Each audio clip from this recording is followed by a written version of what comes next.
Start करें। आज क्या देखना था यार अपने को? विसर्ग संधि, है ना।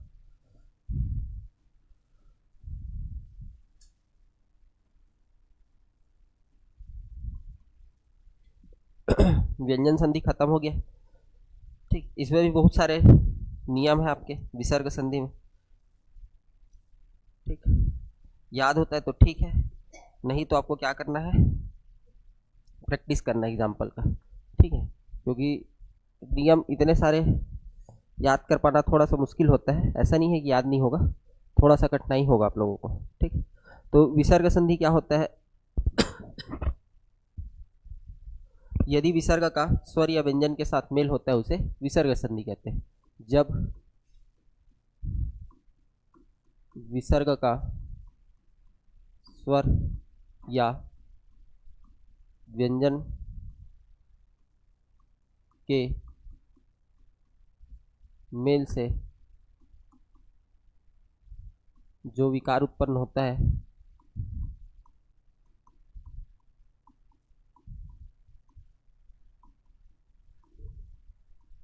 विसर्ग संधि कहलाता है।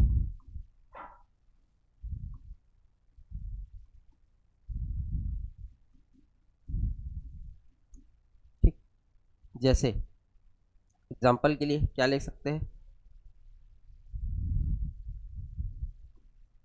तपधन भूमि। ठीक है, तो विसर्ग का किसके साथ मेल हो रहा है? ऊ के साथ, मतलब स्वर के साथ। तो ये क्या हो जाता है आपका? तपो भूमि, है ना। इस प्रकार से, जैसे और एग्जाम्पल के लिए ले सकते हैं मना योग।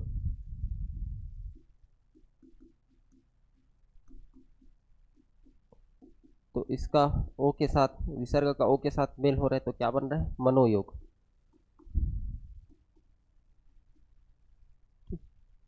तो इस प्रकार से कहलाता है आपका क्या? विसर्ग संधि। मतलब विसर्ग के बाद स्वर या व्यंजन कुछ भी आए, ठीक है, तो उसके योग से जो परिवर्तन होगा उसको हम लोग क्या बोलेंगे? विसर्ग संधि। व्यंजन संधि में कभी कभार हो सकता है आपको नियम पूछ सकता है, या विसर्ग संधि में, ये भी याद रखना, नियम को डायरेक्ट पूछ देता है।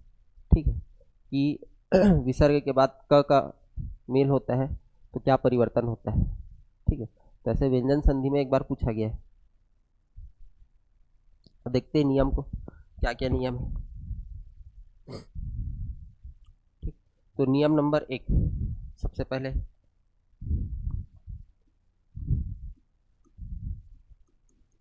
ठीक है, नियम नंबर 1 कहता है अ प्लस विसर्ग प्लस, ठीक है, अ के बाद विसर्ग आता है और उसके साथ आपका अ को छोड़कर कोई स्वर आता है। ठीक है, अ को छोड़कर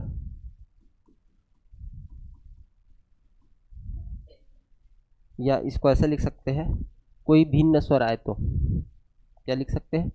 कोई भिन्न स्वर आए तो।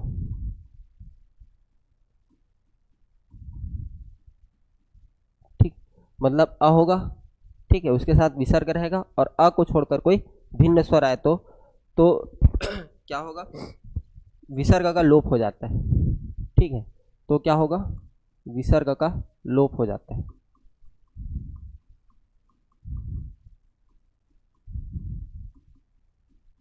जैसे अतः धन एव, तो इसको क्या लिखते हैं हम लोग? अतएव। ठीक है, इसी प्रकार से और देख लेते हैं आपका तपाधन उत्तम।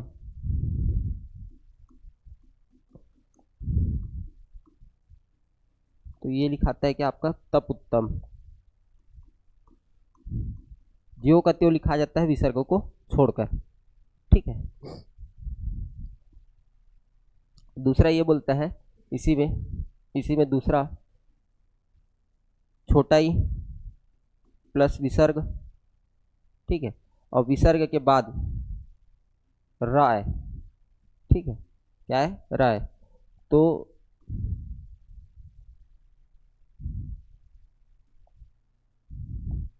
इसका क्या बनेगा? ई का बड़ा ई बन जाता है। ई का क्या होगा, बड़ा ई। ठीक है, या इसको ऐसा लिख सकते हो,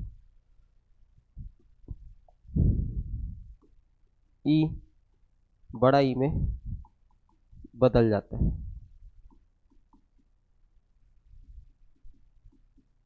हाँ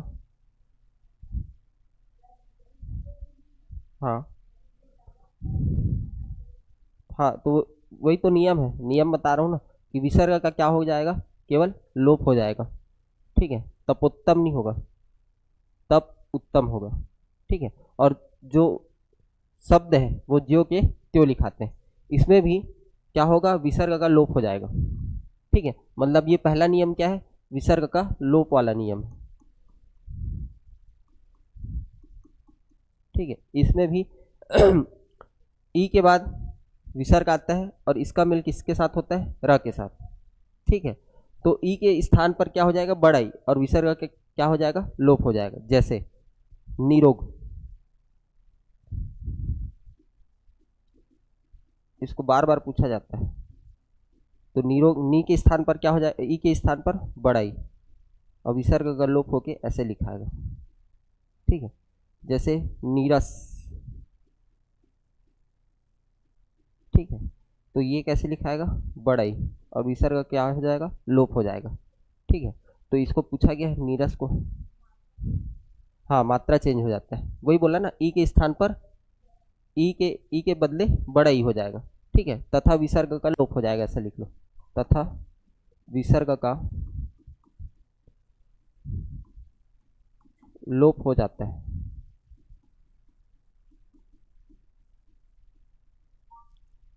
ठीक, तो इस प्रकार से है आपका एक नियम। दूसरा नियम देखते हैं, यदि विसर्ग के पूर्व अ हो, ठीक है, तथा विसर्ग के बाद ये समझ में आया ना।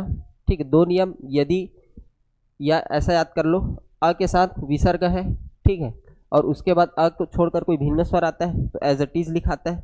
दूसरा ई के साथ विसर्ग आता है और उसका मेल किसके साथ होता है, र के साथ, तो ई बड़ा ई में परिवर्तित हो जाता है और विसर्ग का लोप हो जाता है, जैसे नीरो व नीरस। ठीक है, नीरस पूछा गया है, याद रखना इसको, अतएव भी पूछा गया है। ठीक है, तीसरा अपन देखते हैं, नियम नंबर 2। नियम नंबर 2 ये कहता है, यदि विसर्ग के पूर्व अ आए, मतलब अ का उच्चारण हो। ठीक है, यदि विसर्ग के पूर्व अ आए, ठीक है, तथा विसर्ग के बाद, विसर्ग के बाद क ख, ठीक है, क ख प और फ हो तो, क ख प और फ हो तो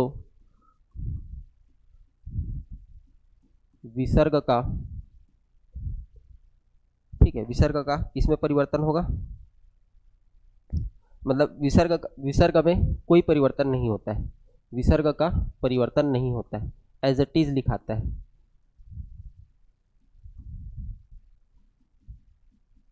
ठीक है, ये तो हो गया त्वरी फॉर्म में। इसको शॉर्ट फॉर्म में ऐसा लिख सकते हो कि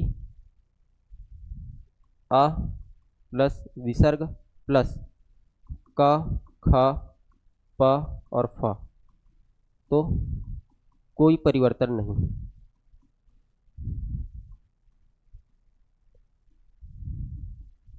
ठीक है, इसको याद रखना। जैसे एग्जाम्पल के लिए, अद्य पतन, अद्य प्लस पतन कैसे लिखाता है, अद्य पतन, एज इट इज लिखाएगा, कोई परिवर्तन नहीं होगा। ठीक है, उसी प्रकार से जैसे प्रातःकाल,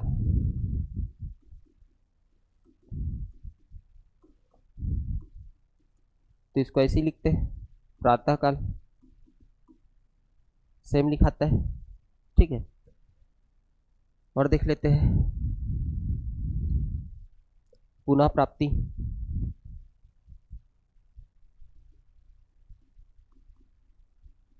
तो ये भी कैसे लिखाएगा, सेम लिखाएगा, पुनः प्राप्ति। ठीक, तो आपको याद क्या रखना है, आपको ये वाला लाइन याद रखना है।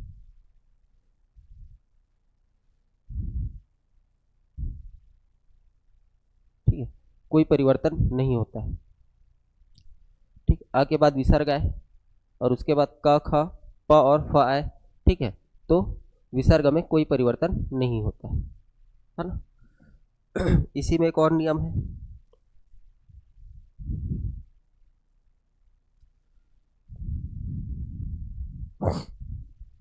नियम नंबर 3 देख लेते हैं। ठीक,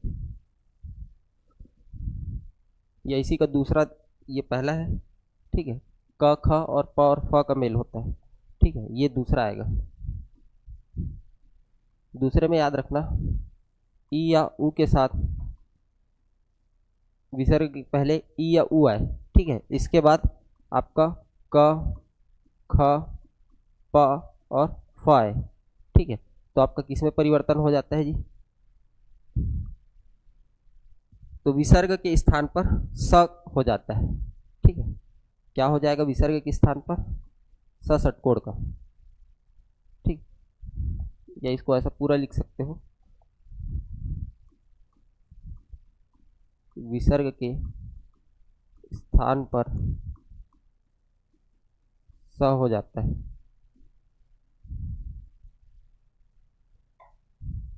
एग्जाम्पल के लिए,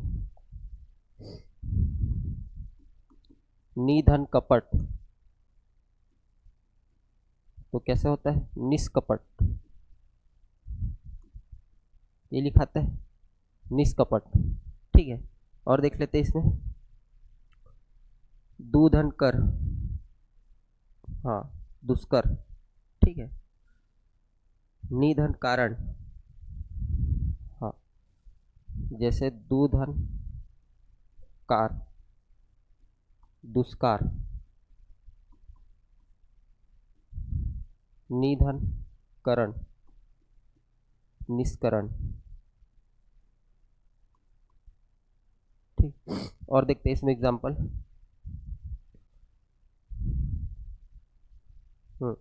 निधन फल,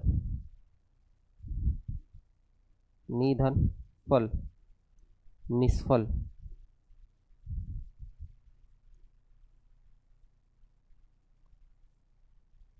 निधन पाप,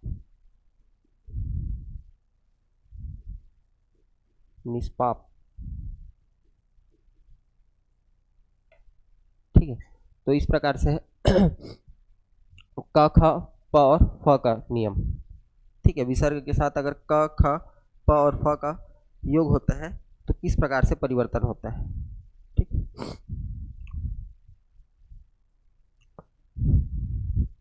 दो वाला और देख लेते हैं, दुष्धन, दुधन कर्म, दुष्कर्म।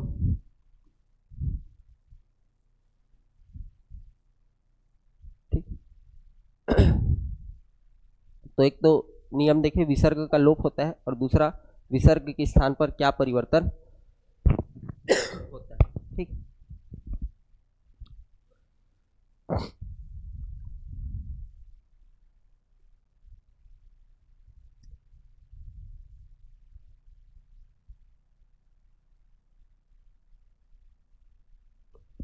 अच्छा इसमें अपवाद है जी।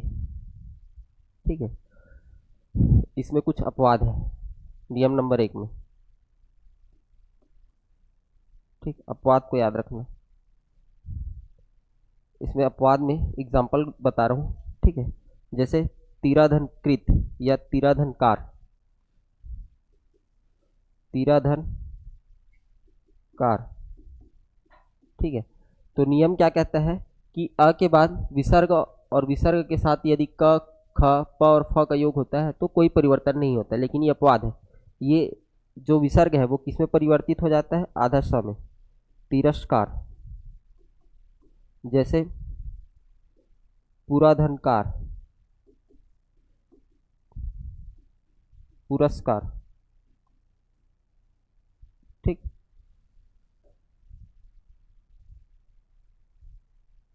नमाधनकार, नमस्कार। ये अपवाद है ना, इसको याद रखना।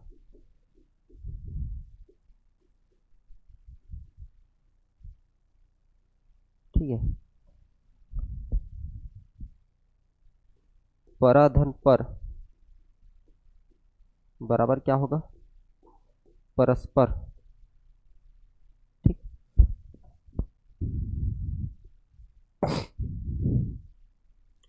इसके बाद नियम नंबर 3 देख लेते हैं।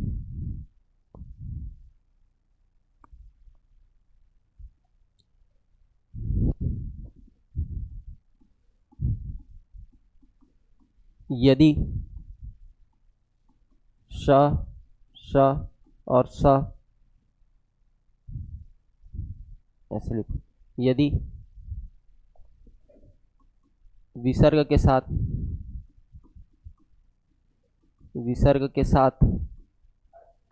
स, स, ठीक है, और स का योग होता है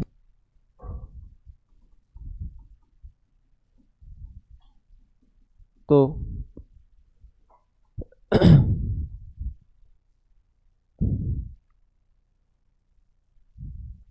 या तो विसर्ग जो ज्यो का त्यों रहेगा, तो विसर्ग में कोई परिवर्तन नहीं होता, विसर्ग में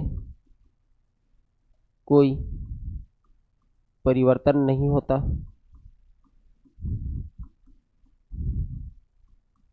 या ठीक है, या जो दूसरा आपका शब्द रहेगा उसका जो प्रथम वर्ण रहेगा, ठीक है, या ऐसा लिखो, द्वितीय शब्द का या द्वितीय शब्द के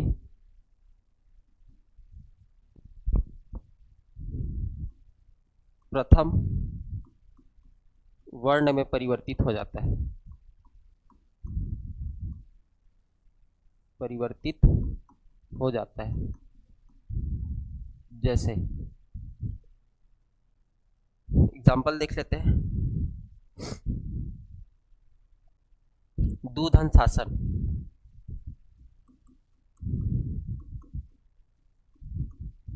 ठीक है, तो दो तरीके से लिखाएगा ये, एक तो इस तरीके से लिखाएगा दुशासन, या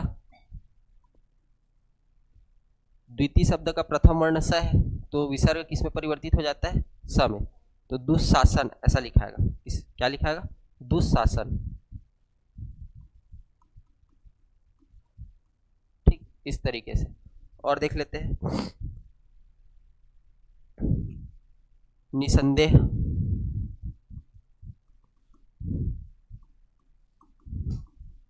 तो ये भी दो तरीके से लिखाएगा, निधन संदेह, या विसर्ग किस में बदलेगा, सामने वाले स में, ठीक है, इस तरीके से। ठीक, निसंदेह। और देख लेते हैं, दुसंधि, दूधन संधि,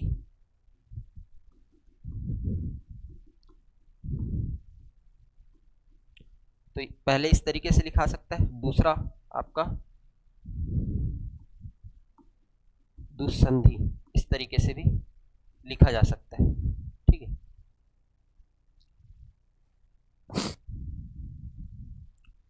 तो ये हो गया आपका नियम नंबर 3। ठीक है, तो इतने सारे नियम अगर याद होते तब तो ठीक है, नहीं होते तो क्या करना, एग्जाम्पल लगा लेना किस तरीके से संधि विच्छेद होता है। ठीक है, लेकिन व्यंजन संधि के नियम याद कर लेना, व्यंजन संधि के नियम को डायरेक्ट पूछता है किसमें परिवर्तित होगा। ठीक है, चौथा नियम कहता है, यदि विसर्ग के बाद, ठीक है, च या छ है तो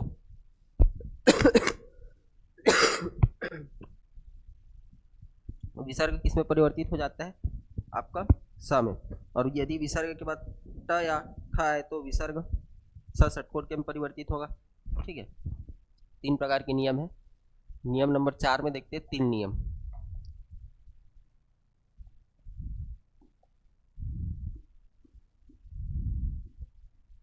ठीक है, इसमें पहला है कि यदि, या ऐसा लिखो, सीधा पहचान लिख लो, विसर्ग के बाद च या छ आए तो वो किस में परिवर्तित होगा? स में। यदि विसर्ग के बाद ट या ठ आए तो ये परिवर्तित होगा स षटकोण के में। ठीक है, और यदि विसर्ग के बाद त या थ आए त या थ आए तो ये ससंजम के में परिवर्तित हो जाएगा।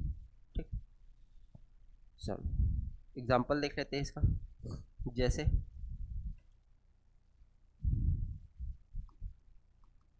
आधनचर्य, तो इसका क्या होगा? आश्चर्य। ठीक, आश्चर्य हो गया। दूसरा देखते हैं, जैसे निधन छल, तो क्या होगा? निश्चल।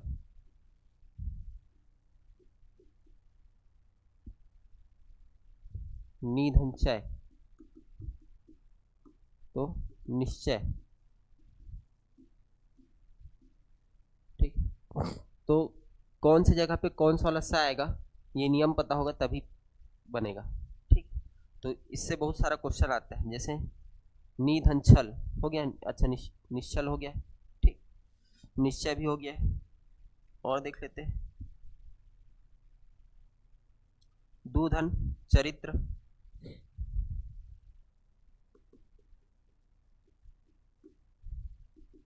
दुश्चरित्र। ठीक है, पुनाधन चर्या,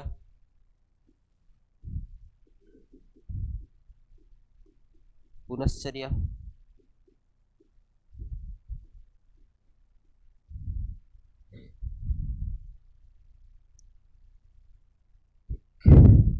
अब देख लेते हैं टठ वाला।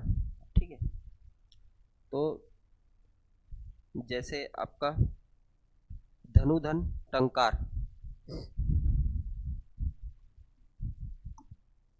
धनुधन धनुधन टंकार, धनुष टंकार।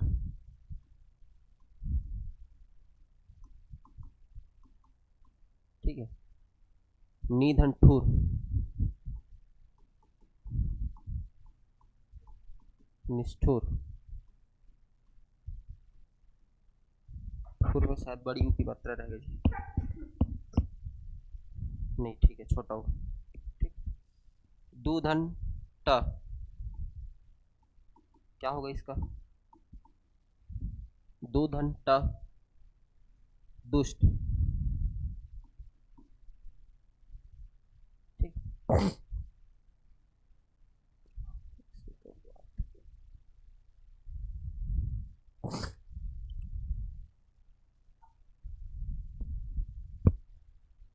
अब तथा वाला देख लेते हैं।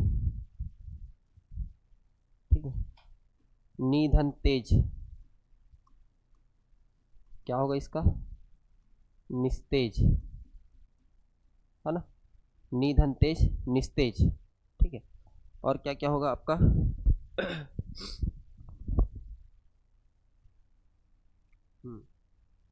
ठीक,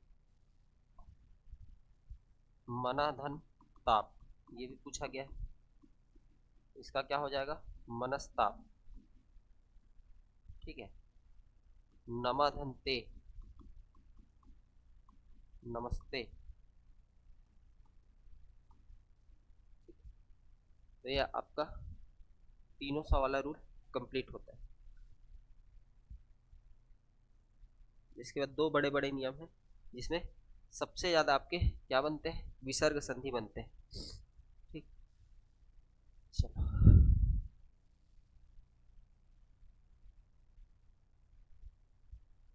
और अब ठीक है, इतना क्लियर है क्या? देखिए अगला नियम। चलो अगला नियम देखते हैं। पांचवा नियम क्या बोलता है?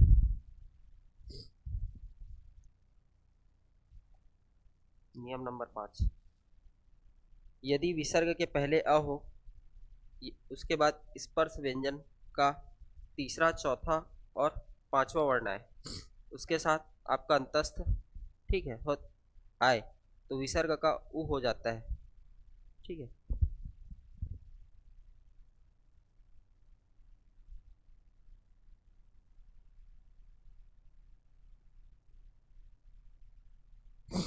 ये इसको लिखो जी, प्रथम द्वितीय को छोड़कर अन्य कोई वर्ण आए।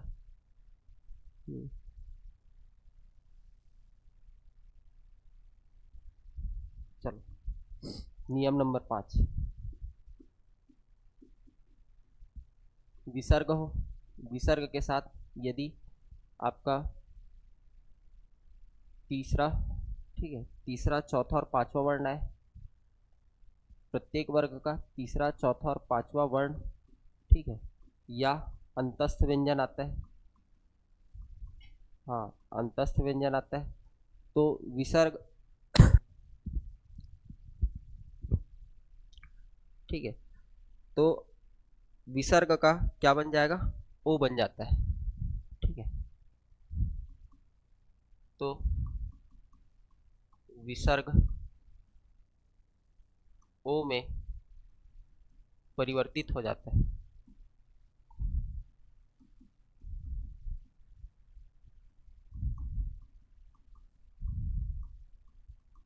ठीक है, जैसे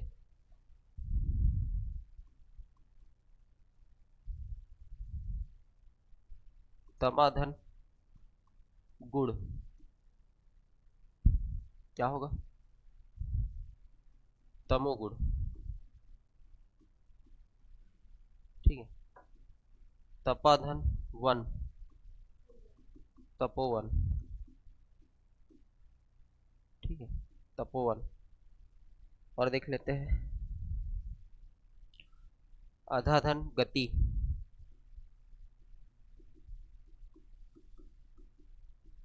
अधो गति। ठीक है, मनाधन हर, मनोहर। ठीक, और देख लेते हैं आपका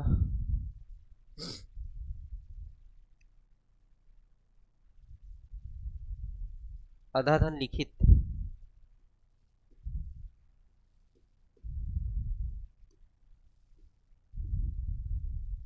क्या होगा इसका, अधोलिखित। ठीक है, अधोलिखित। मनाधन रथ, मनाधन रथ, इसको कई बार पूछा है ना, मनोरथ। ठीक, और हाँ, हाँ,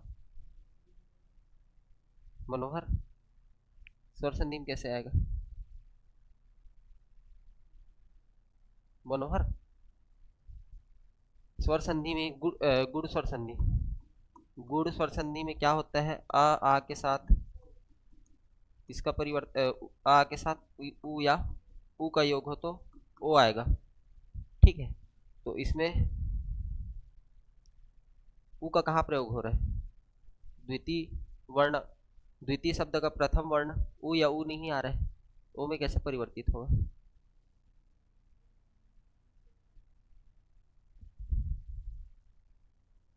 नहीं होगा ना, परिवर्तित ही नहीं होगा।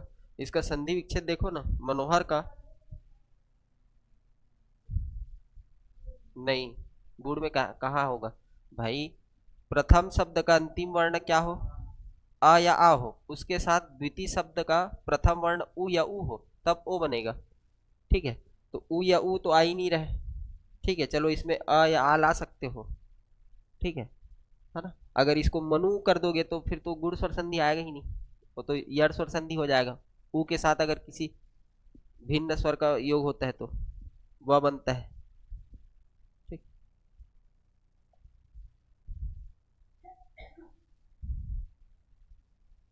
और देखते हैं इसमें, इसमें बहुत सारे एग्जाम्पल है जी, जैसे स धन रज,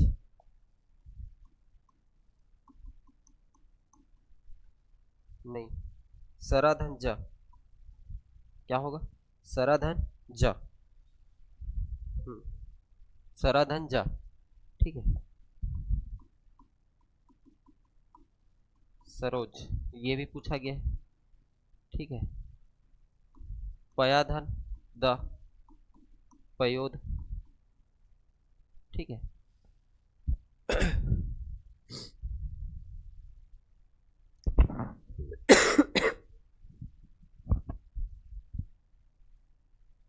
और इसमें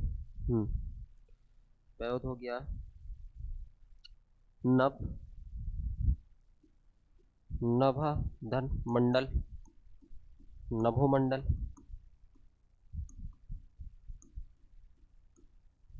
ठीक है, इस तरीके से। और सरा धन वर, सरोवर, ठीक है। सरोवर का क्या होगा, सरा धन वर, ठीक है। इसमें अपवाद है, अपवाद क्या क्या है, पुनर्गठन, पुनाधन गठन, ठीक है, पुनाधन गठन। अब देखो जो ग वर्ण है, ठीक है, वो क वर्ग का तृतीय वर्ण है, क ख ग, है ना, और उसके पहले विसर्ग आ रहा है, लेकिन वो ओ में परिवर्तित नहीं हो रहा है, ठीक है ना, र में परिवर्तित हो जा रहा है, रारेफ के में, ठीक है। तो ये क्या है, आपका अपवाद है। जैसे पुनर्जन्म, सही लिखा हूं क्या, पुनर्जन्म, बताओ, पुनर्धन जन्म, ठीक है। तो ज जो वर्ण है वो च वर्ग का तृतीय वर्ण है, च छ ज, ठीक है। तो ये होता है इसका अपवाद। यदि विसर्ग के बाद तीसरा, चौथा और पांचवा वर्ण है, उसके साथ आपका अंतस्थ व्यंजन है, और अंतस्थ व्यंजन के साथ एक और वर्ण लिख लेना हा, ठीक है। हा है तो विसर्ग ओ में परिवर्तित हो जाता है, ठीक है। अपवाद दो है, पुनर्गठन, पुनर्जन्म, ठीक है।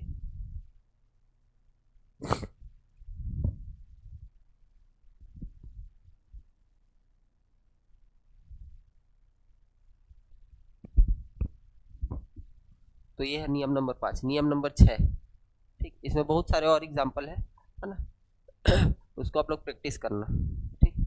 नियम नंबर 6 क्या कहता है, नियम नंबर 6 यह कहता है कि यदि, मतलब ये समझ लो, आ को छोड़कर, आ को छोड़कर कोई स्वर हो, आ को छोड़कर कोई स्वर हो, इसके बाद यदि विसर्ग आता है, और विसर्ग के बाद, ठीक है, व्यंजन में आपका चौथा और पांचवा वर्ण है और अंतस्थ व्यंजन आता है, ठीक है, तो विसर्ग स्थान पर र हो जाता है। इसमें भी 3, 4, 5 और इसके साथ अंतस्थ व्यंजन और उसके साथ ह, तो विसर्ग का, या ऐसा लिख सकते हो, विसर्ग र में परिवर्तित हो जाता है,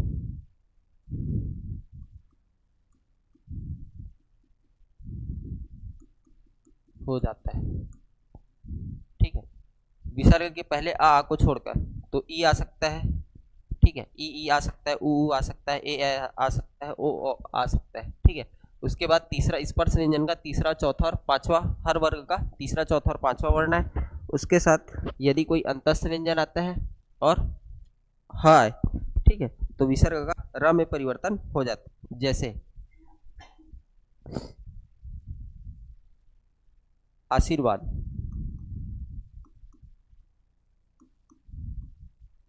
ऐसे लिखाएगा क्या, आशीर्वाद, किस्सा में रारेफ रहेगा, बताओ।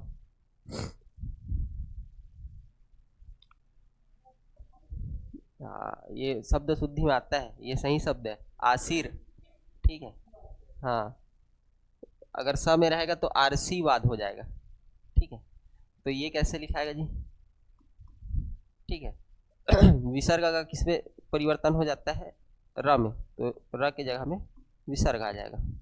अब देखो यहाँ पर क्या आ रहा है, ई आ रहा है प्लस विसर्ग आ रहा है। ठीक है, प्लस वह। ठीक, अंतस्थ व्यंजन में आता है य र लव। ठीक है, तो ये किस में परिवर्तित हो जा रहा है? र रा के में। ठीक, तो इस तरीके से और देख लेते हैं। आयु प्लस वेद। हाँ, आयु प्लस वेद, आयुर्वेद। ठीक है, आयुर्वेद। और देख लेते हैं, दूधन उपयोग, दूधन उपयोग। ठीक है, तो इसका कैसे लिखाता है? दुरुपयोग, इसको याद रखना। ठीक है, इसमें भी छोटा ऊ बड़ा ऊ देखना पड़ता है जी, तो ये है आपका बड़ा ऊ ही है। ठीक है, एक ऐसे लिखाता है और एक कुछ इस तरीके से लिखाता है। बड़ा ऊ, तो ये छोटा ऊ रहता है, ये बड़ा ऊ रहता है। ठीक है, तो ऊ और ऊ मिलकर के बड़ा ऊ बना रहा है। ठीक, तो दुरुपयोग होगा। और देख लेते हैं, जैसे दूधंजन। हाँ,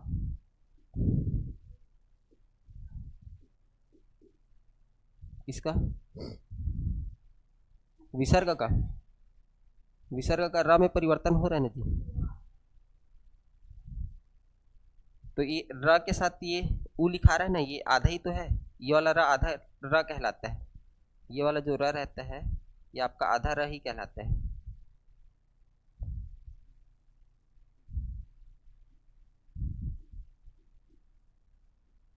ये वाला जो र है ये आधा र ही कहलाएगा। ठीक है, वो वर्तनी में वैसा लिखा जाता है। ठीक, वो बहुत ज़्यादा मतलब एकदम फिर हिंदी में जाना पड़ेगा। ठीक, जैसे अब और ऐसी कुछ शब्द है क्या, बताओ तो, जैसे मैं बता रहा हूँ।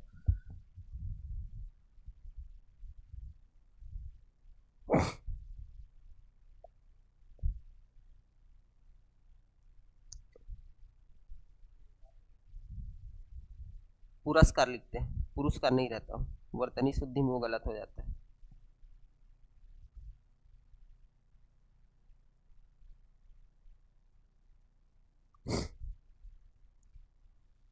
हाँ, निधन उत्तर।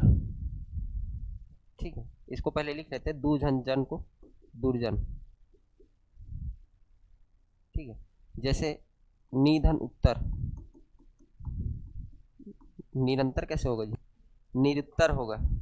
ठीक है, तो ये जो र आ रहा है ना, ये आधा र ही कहलाता है। अब इसको वर्तनी में देख करके बताऊंगा। ठीक है, निरुत्तर।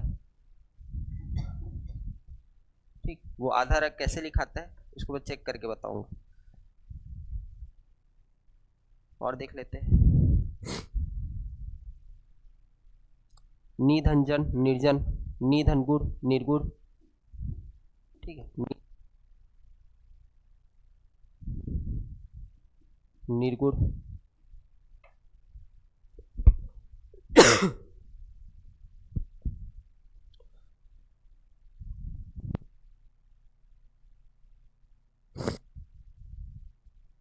बहीधर अंग, बहीधन अंग, बहिरंग।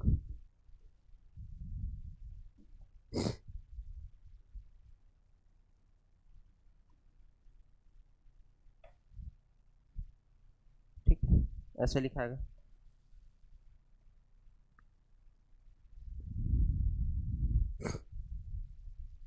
और देख लेते हैं इसमें, धनु प्लस धर। ठीक है, धनु प्लस धर, ये क्या होगा? धनुर्धर। ठीक है, ये हाँ र रायरेप का है।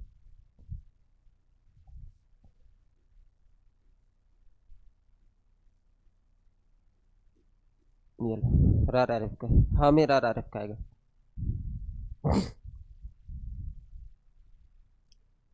ठीक है, उसका प्रोनाउंस ही वैसी होगा, बहिरंग ऐसा करके। ठीक है, जैसे बहिर्मुख। ठीक है,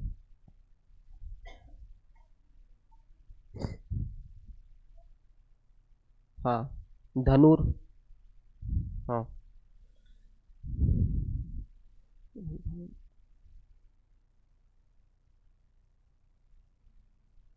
और देख लेते हैं इसमें आपका प्रादुर्धन भाव, प्रादुर्भाव। ठीक, प्रादुर्धन भाव, ये कैसे लिखाएगा, प्रादुर्भाव, ये ऐसे लिखाएगा, भाव में आएगा रा आर एफ का। ठीक है, बहुत सारे एग्जाम्पल है, दुर्बल हो गया, दुर्भाग्य हो गया, ठीक है, दुर्लभ हो गया, निर्गुण, निर्जन, निर्झर। ठीक है, चलो तो ये आपका विसर्ग संधि होता है कंप्लीट। ठीक है, कितने नियम, 6 नियम देख लिए ना। ठीक है,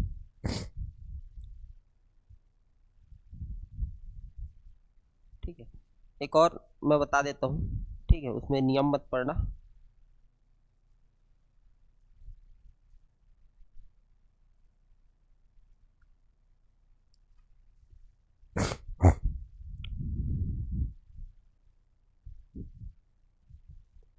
जैसे देख लेते नमाधन अस्तु, तो ये नमोस्तु ऐसा लिखाते हैं। ठीक है, त्रिमात्रिक वर्ण का यूज किया जाता है, इसका यूज किया जाता है त्रिमात्रिक वर्ण का। जैसे क धन अपि, कोपी ऐसा होगा।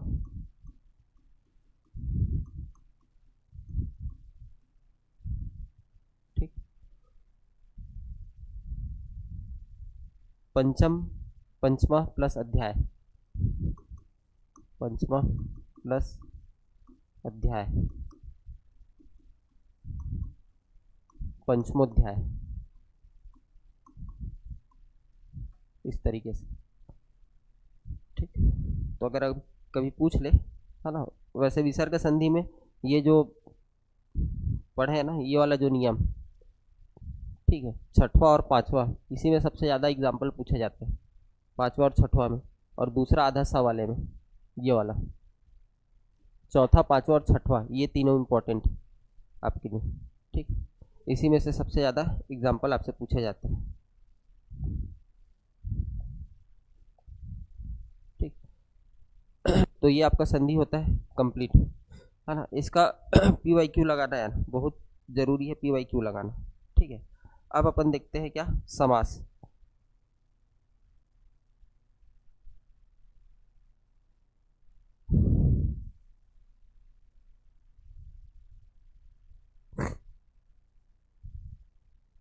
चलो समास की शुरुआत करते हैं। ठीक है,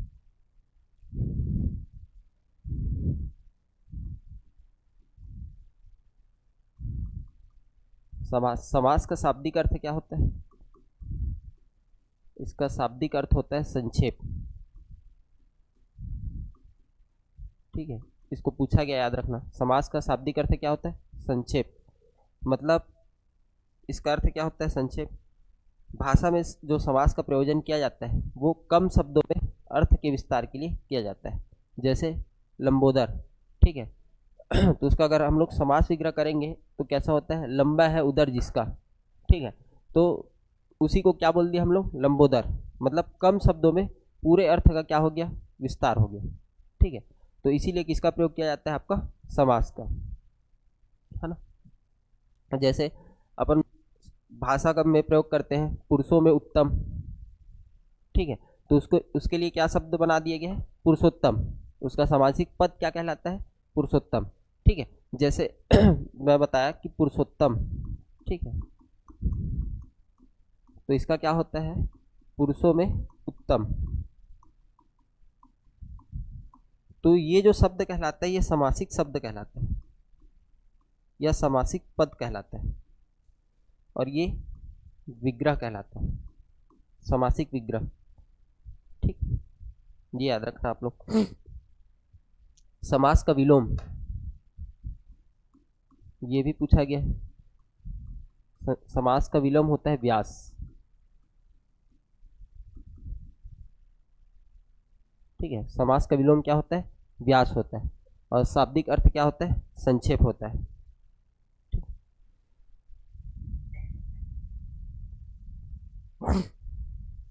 अच्छा, जो समास है ये भी आपको याद रखना है, संस्कृत से आया हुआ शब्द है।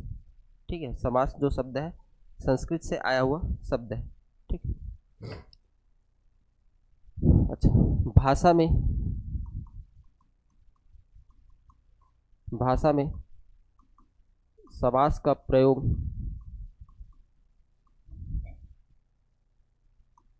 कम शब्दों में अर्थ के विस्तार के लिए किया जाता है। अर्थ के विस्तार के लिए किया जाता है, ये याद रखना है आपको। ये भी पूछा गया है, भाषा में समास का प्रयोग क्यों किया जाता है। ठीक है, तो कम शब्दों में अर्थ के विस्तार के लिए इसका प्रयोग किया जाता है। ठीक है। अच्छा, इसमें पदों की प्रधानता होती है। ठीक है, इसमें क्या होता है? पदों की प्रधानता होती है। जैसे मैं शब्द बोला कि पुरुषोत्तम, ठीक है, तो इसमें मैं लिखा हूँ पुरुषों में उत्तम। ठीक है, तो ये जो पुरुष है, ये पुरुष क्या है आपका? प्रथम पद। और उत्तम क्या है आपका? द्वितीय पद। ठीक,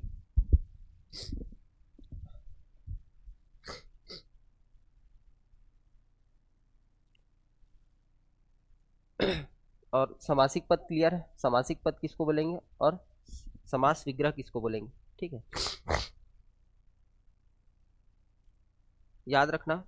इसमें पूछा जा सकता है, क्या आपको पूछा जा सकता है कि पदों के बीच संबंध बताने वाले शब्द को क्या बोलते हैं, या विभक्ति रहित शब्द क्या कहलाते हैं? विभक्ति रहित शब्द क्या कहलाते हैं? ठीक है, तो इसमें याद रखना विभक्ति का लोप होता है, जैसे पुरुषोत्तम। ठीक है ना? तो इसमें क्या बोल रहे हैं? पुरुषों में उत्तम, ये क्या है आपका? विभक्ति है। ठीक है, कारक पढ़ेंगे, है ना? तो ये क्या है? तो याद रखना जो समासिक पद रहता है ये क्या रहता है? विभक्ति रहित रहता है। जो दो शब्दों के बीच में संबंध बताता है। ठीक,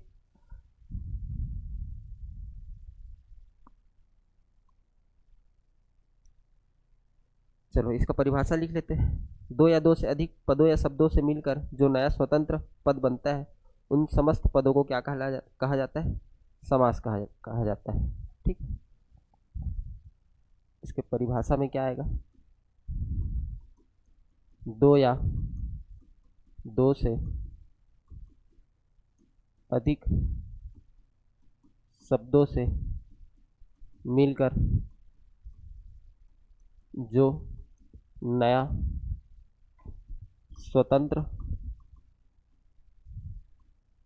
शब्द बनता है समास कहलाता है। ठीक है जी, तो अपन दो तीन चीज पढ़े। एक तो शाब्दिक अर्थ क्या होता है? समास का संक्षेप होता है। दूसरा आपको याद रखना है समास का विलोम क्या होता है? व्यास होता है। समासिक पद में विभक्ति का लोप होता है। ठीक है, और जो समास विग्रह होता है उसमें वो क्या होता है? विभक्ति सहित होता है, उसमें विभक्ति पाया जाता है। ठीक है, और इसमें क्या होता है? दो पद होते हैं। ठीक है, समास में दो पद होते हैं। पहला प्रथम पद कहलाता है, दूसरा द्वितीय पद कहलाता है। ठीक है, चलो तो समास के टाइप देख लेते हैं, कितने प्रकार के होते हैं? समास कितने प्रकार के होते हैं? हाँ, कितने प्रकार के? 6 प्रकार के। पहला क्या आता है आपका? अव्ययी भाव समास। ठीक है। दूसरा आपका आएगा तत्पुरुष समास।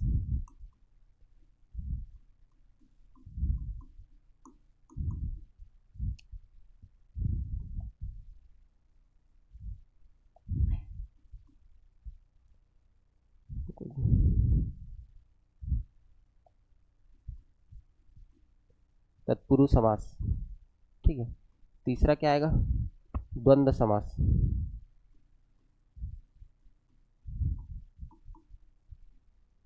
चौथा क्या आएगा? द्विगु समास। पांचवा आपका आएगा कर्मधारय। और लास्ट क्या आएगा? बहुब्रीहि।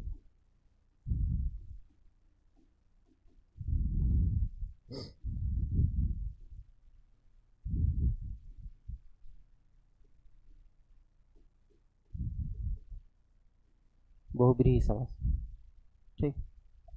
अच्छा, आप लोग नोट करते हो क्या? मेरे को लगा स्कैन करते होगे करके, तो बताया करो ना सर, नोट करते। हाँ,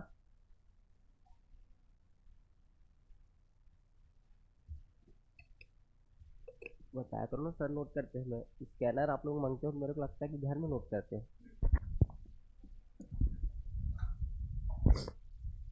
और मैं एकदम फटाफट अपने फ्लो में बढ़ते रहता हूँ, ठीक है।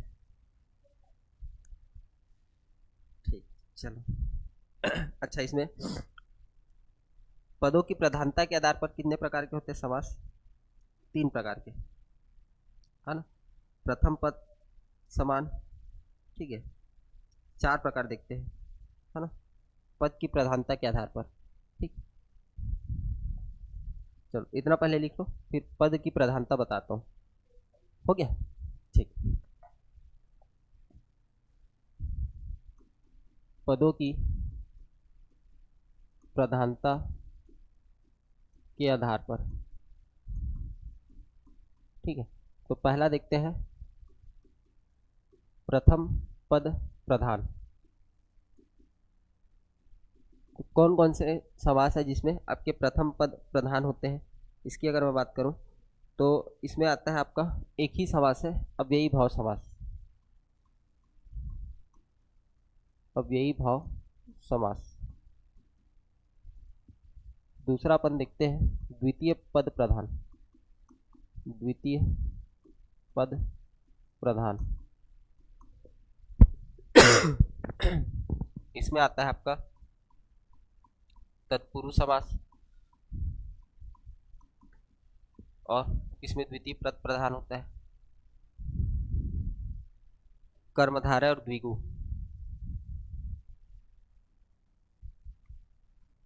कर्मधारय और द्विगु, ठीक है। तीसरा देखते हैं दोनों पद प्रधान।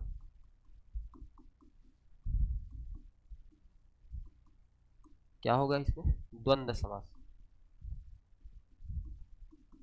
दोनों पद प्रधान होते हैं। चौथा है कोई पद प्रधान नहीं होता, ठीक है, हमेशा कोई तीसरा अर्थ देता है, ठीक।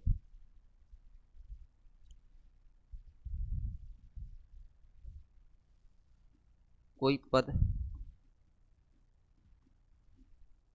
प्रधान नहीं होता, ठीक है। ये कौन सा आएगा आपका? बहुब्रीहि समास। अच्छा, प्रथम पद को पूर्व पद भी बोला जाता है। क्या बोला जाता है? पूर्व पद। और द्वितीय को उत्तर पद। क्या बोला जाता है? उत्तर पद, ठीक है। तो पूर्व पद बोले या प्रथम पद बोले सेम है, उत्तर पद बोले या द्वितीय पद बोले, ठीक है।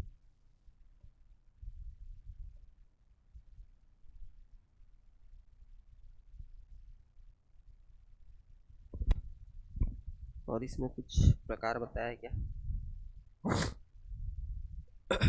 चलो देख लेते हैं अव्ययी भाव समास को, ठीक। नोट कर लिए? पहला देखते हैं अव्ययी भाव समास।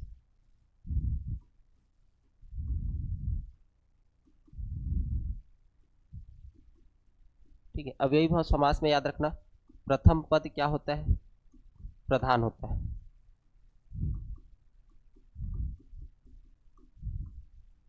तथा द्वितीय पद अव्यय होता है, द्वितीय पद अव्यय होता है। ठीक है, अब अव्यय मतलब क्या समझते हो? अव्यय क्या है? एक प्रकार का विकारी शब्द है कि अविकारी शब्द है? बताओ। विकारी अविकारी थोड़ा सा बताया था मैं संज्ञा सर्वनाम में।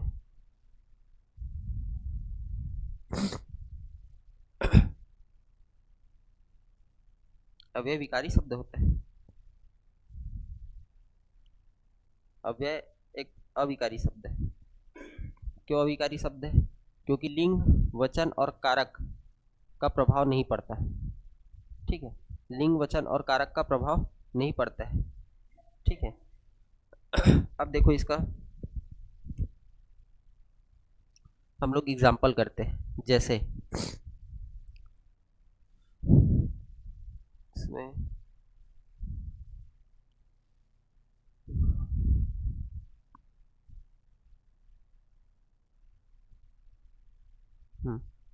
चलो जैसे देखते हैं, समासिक पद है यथाशक्ति, तो इसका समास विग्रह क्या बनता है? शक्ति के अनुसार, शक्ति के अनुसार। ठीक है, तो ये क्या कहलाता है आपका? यथाशक्ति। ठीक है, शक्ति के अनुसार। और देख लेते हैं यथार्थ,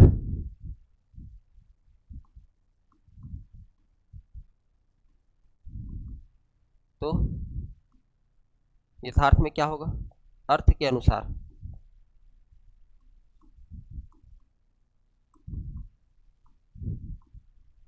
अर्थ के अनुसार, जैसे यथा विधि, यथा विधि तो विधि के अनुसार।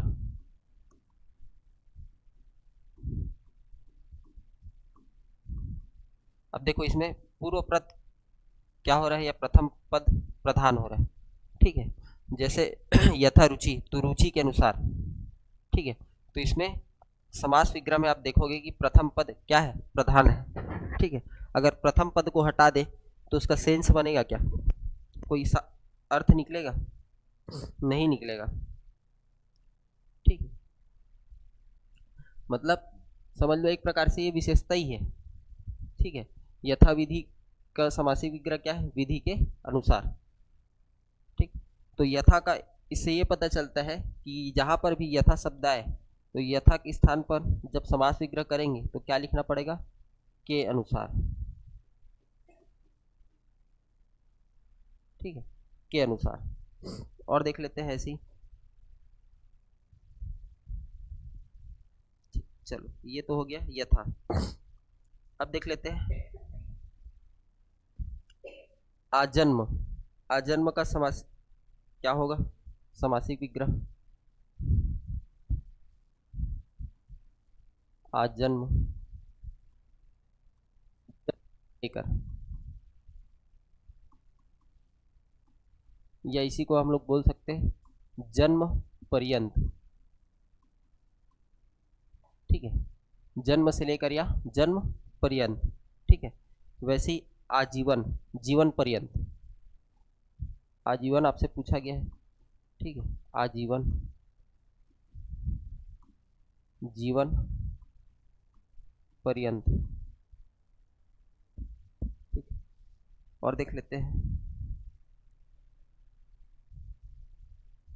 आमरण,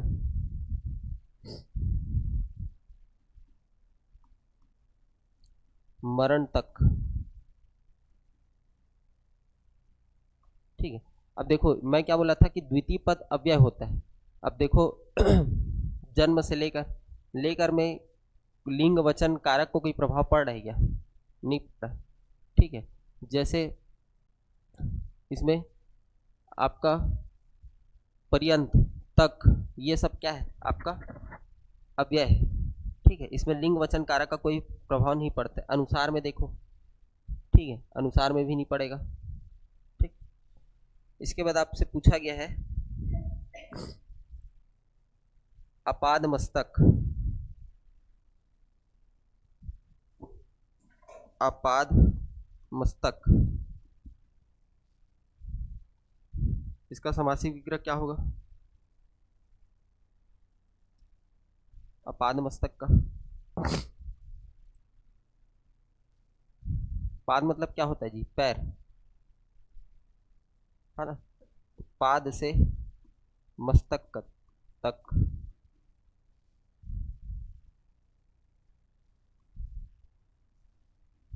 या सिर से लेकर पैर तक, ठीक है। इसी प्रकार से और देखते हैं, अजानु बाहु।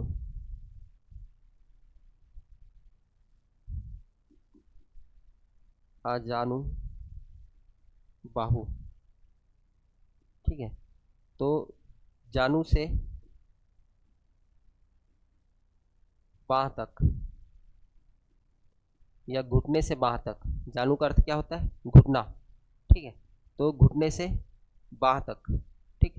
अजानु बाहु। और इसमें एग्जांपल देख लेते हैं जो आपके पेपर में पूछा गया है। निसंदेह, निसंदेह, बिना संदेह के,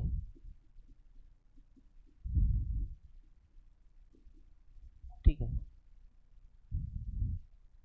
निर्जन, निर्जन क्या होगा? बिना जन के। निर्जन, निडर, हाँ बिना डर के, बिना जन के। निर्जन तो बिना जन के ना जी, ठीक तो लिखा हो, ठीक है। ये क्या होगा?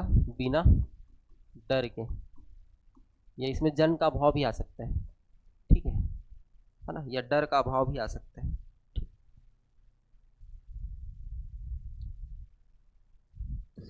नियमानुसार,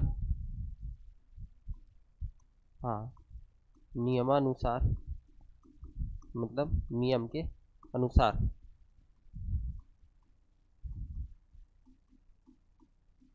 ठीक। तो ये नहीं हो गया। और देख लेते हैं, निसंदेह पूछा गया है, निर्जन भी पूछा गया है। जैसे भरपेट, ठीक है, हाँ भरपेट का क्या होगा? पेट भर, क्या होगा? पेट भर, ठीक। भरपूर, भरपूर में क्या होगा? पूरा भर के,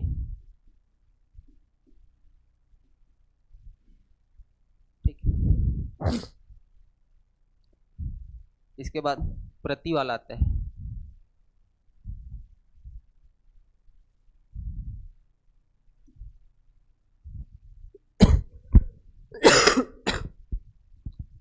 प्रति वाले में देखते हैं, जैसे प्रतिवर्ष, प्रतिवर्ष का समासिक विग्रह क्या होगा? प्रत्येक वर्ष, ठीक है। प्रतिदिन, प्रत्येक दिन, या हर एक दिन बोल सकते हो। प्रत्येक दिन या हर एक दिन, प्रतिवर्ष या हर एक वर्ष, ठीक है। यहाँ पर लिख देता हूँ, हर एक वर्ष, ठीक है। इस तरीके से इसका समासिक विग्रह बनेगा, ठीक है। इसके बाद देखते हैं बेरोजगार, हाँ बेरोजगार, बिना रोजगार के, बिना रोजगार के, ठीक है। इसी प्रकार से बेखटके, ये पूछा गया बेखटके को, ठीक है। बिना खटके हुए, या बिना रुके हुए, या बिना रुकावट के, इस तरीके से, ठीक है। बेमतलब, हाँ बिना मतलब के, बेमतलब, बिना मतलब के, ठीक है। और भी देखते हैं,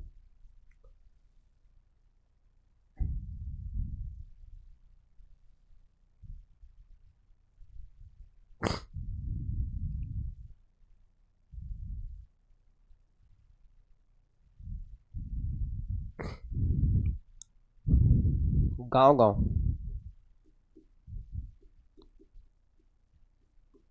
गांव गांव का समासिक विग्रह क्या होगा? हर एक गांव या प्रत्येक गांव? हर एक गांव, ठीक है, या प्रत्येक गांव, ठीक। हाँ, इसी प्रकार से और भी पूछा जाता है, जैसे हाथों हाथ, ये आपसे पूछा जाता है ना, हाथों हाथ।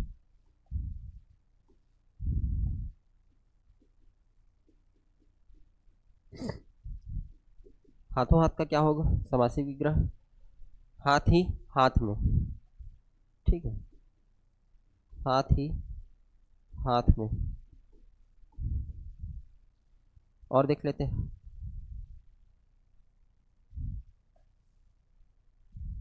रातों रात, रात ही रात में, ठीक है। हर घड़ी, हर घड़ी, हर घड़ी का क्या होगा? घड़ी घड़ी, ठीक है। हाँ, इसका समासिक विग्रह है, अब इसको याद करना ही पड़ेगा। ये समास है आपका, समासिक पद है, ठीक है। हाँ, ये समासिक पद है और ये विग्रह है, ठीक है। अब बोलोगे सर यहाँ गांव गांव में तो हर गांव लिखे हैं, और यहाँ पर हर घड़ी में घड़ी घड़ी लिख रहे हैं, उल्टा लिख रहे हैं, ठीक है। अब ये ऐसा ही है। एक और पूछा जाता है, यावत जीवन, ठीक है, जीवन पर्यंत या जब तक जीवन है, ठीक। यहाँ पर लिख देता हूँ, यावत जीवन, जब तक जीवन है,